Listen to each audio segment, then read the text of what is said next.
No, hold on. This is 5 Minutes Funnier.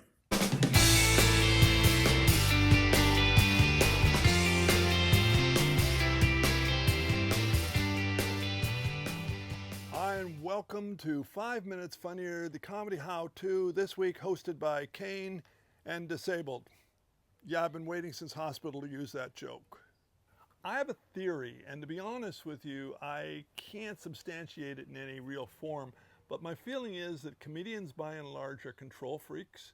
We are not happy unless we have got that audience under our control, and we are like the animal trainer with the poodles who's holding up the hoop and the poodles are jumping through exactly when we want them to. That's what we're trying to do every time we tell a joke. We want them to laugh, and we want them to laugh at the right moment in time. Now, is this a bad thing? Well, actually, no, it's not really. It can be.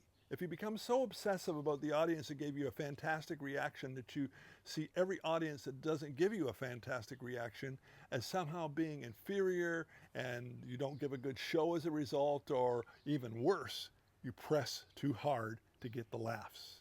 And that can happen. When you're on stage and the audience isn't responding the way you want them to, of course you're going to make any changes you can in order to grab them, in order to facilitate a bigger response from your audience. And that's what you should be trying to do. What you have to guard against is pressing too much when you're trying to get the audience back, because that can trigger a cascade effect where you suddenly start talking faster, you start cutting your jokes down, maybe not giving enough time for a punchline to breathe, and your act begins to, rather than improve, it starts to fall apart on you. And you never do get the audience back into your sphere of influence, and that's what you're really trying to do.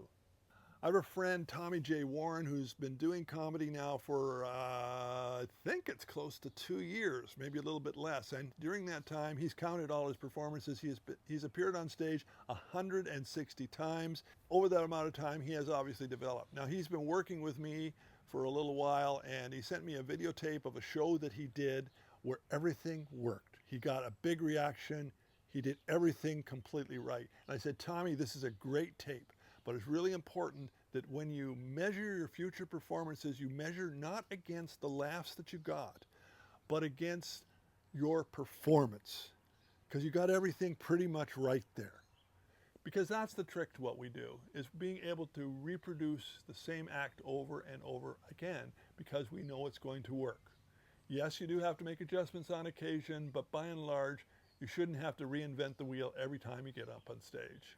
And everybody has those shows where it feels like it didn't work out. I did a show where first time I appeared, like Tommy, it was fantastic. Everybody responded. They jumped through those hoops exactly when I wanted them to do it.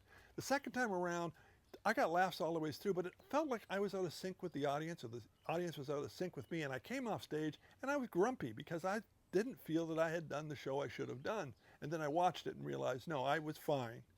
The audience was a little out of sync with me, but the audience was fine. I had to learn to ease up on occasion. Anyway, that's it for 5 Minutes Funnier this week. As always, please subscribe to the channel, and if you can, give us a like, and please share us with your friends. And of course, as always, stay funny.